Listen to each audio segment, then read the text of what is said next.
everybody. There's like one Grateful Dead fan here. I heard you clapping. Where are you? I see you there. I see you. I'll see you later. So I'm set up for failure. I come after Jayanta, who's incredible. Another round of applause for him. Incredible. That's stressful. And lunch is coming next. So I'm in a tough spot, and I don't work in your industry. I'm not going to pretend I know what you're doing, but I'm going to talk to you about what I know and who I am, and hopefully I can get that right today. But I'm Mari Johnson. I'm the Chief Marketing Officer for Brew Coffee. We are a local cold brew coffee company out of Austin, Texas. Somebody clap for that, please. Wow! Hooray. And I'm excited to tell you about how out-of-home has played a very important role in building this brand. But before I do that, I want to tell you a little bit more about myself and my career, because I think that's going to frame up how we specifically utilize out-of-home to build our brand. So my career started in radio, because obviously I'm a music lover, and I wanted to find a way to see free concerts. So I worked at XRT in Chicago in the promotions and marketing department. And it was there that I learned that you can get paid to see concerts. While I was there, I got recruited to go to a new company that was launching. It was a beverage company creating a new category. This is the year 2000. And they were creating a category called energy drinks. You might have heard of them before, but in that year, no one had heard of them yet. And it was a brand called Red Bull. And they wanted to do a thing called field marketing. At that point, it really didn't exist. But they had this idea that if you introduced a product to a consumer when they needed it and gave it to them when it was cold, and not only gave it to them, but educated them and gave them a genuine connection with the brand, that not only would they become a loyal consumer, they would tell their friends, and they would consume, and so on and so forth. And after a few years there was another beverage startup that was taking a similar approach with field marketing as their cornerstone, and they were creating a new category as well, called enhanced water. And the brands were Vitamin Water and Smart Water. I joined that brand when it was about $15 million in revenue when they got their first round of funding, and we utilized field marketing to really bring the brand to life and connect with consumers. After 5 years and an acquisition from Coke, about $4 billion, I moved on to a brand called Kind Snacks. And at Kind, they were playing in a category that was pretty sleepy. It was all about power bars, and the power bars were sitting in the drug section of grocery stores, and they weren't getting shopped. So we utilized field and experiential marketing to educate consumers, not just on what a bar was, but about the nuts in our bars, that they were healthy fats. And this is 10 years ago, so we were telling people what non-GMO was. We were also informing them about gluten-free, which at that point, no one knew what gluten-free was. And this was something that I'd like to think helped the brand become successful, because we weren't only just sampling the product, we were educating the consumer. And that brings me to Brew, where I am today, and I've been for 2.5 years. But as you can see, I've got a background and a passion in field marketing. I believe that a one-to-one connection with the consumer is one that makes brands like I've worked for very successful, because it's more than just sampling, it's educating and creating a genuine bond with the consumer.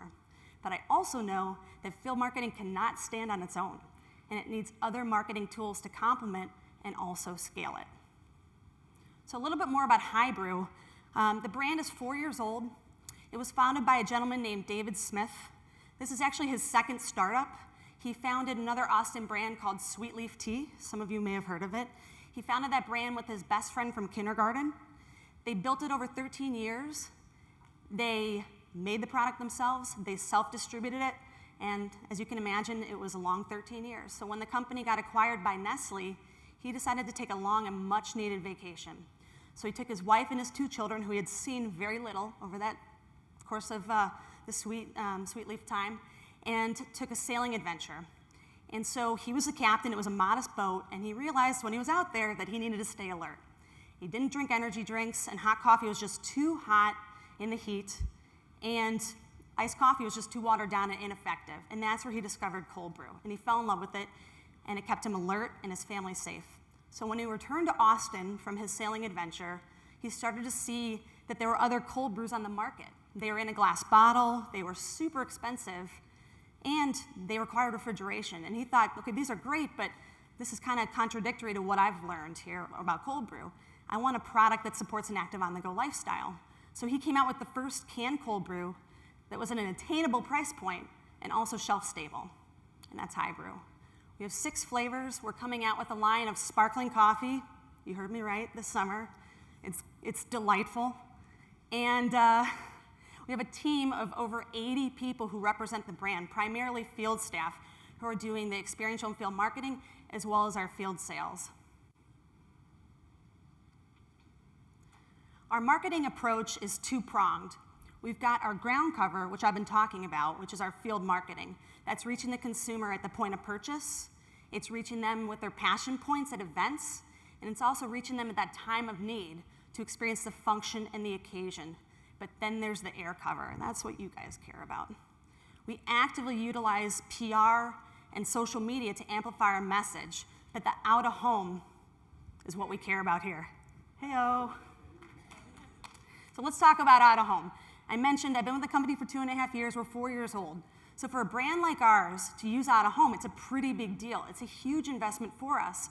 But the reason we deployed this asset is because we knew that our retail partners and our distributor partners love out-of-home. They love this message that they can point to and say, this is going to be there. They know exactly when it's going to be there. It's not a radio spot that you're promising to somebody that may or may not run. Who knows?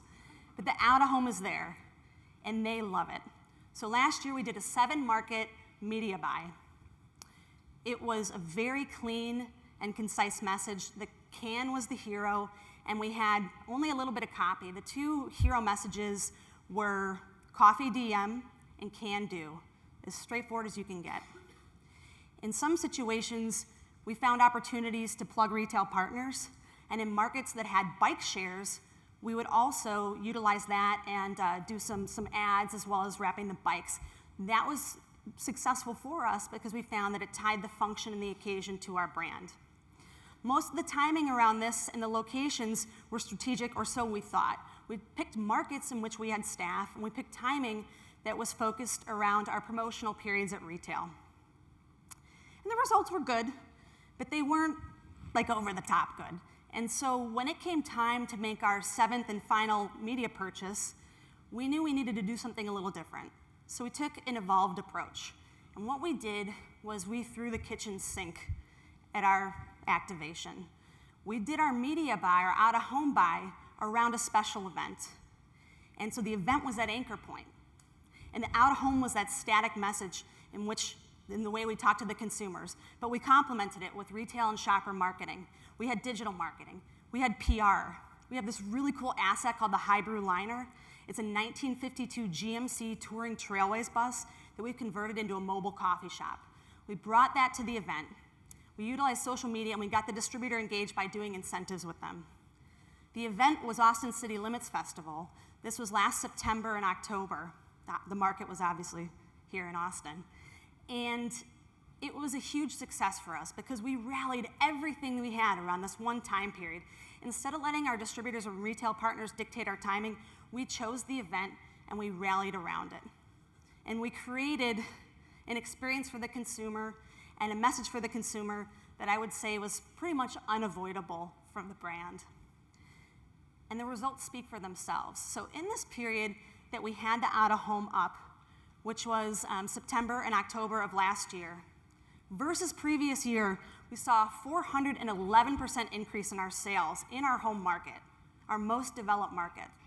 Versus the previous period, which would be the period in which we did not have the out-of-home, we saw a 285% increase.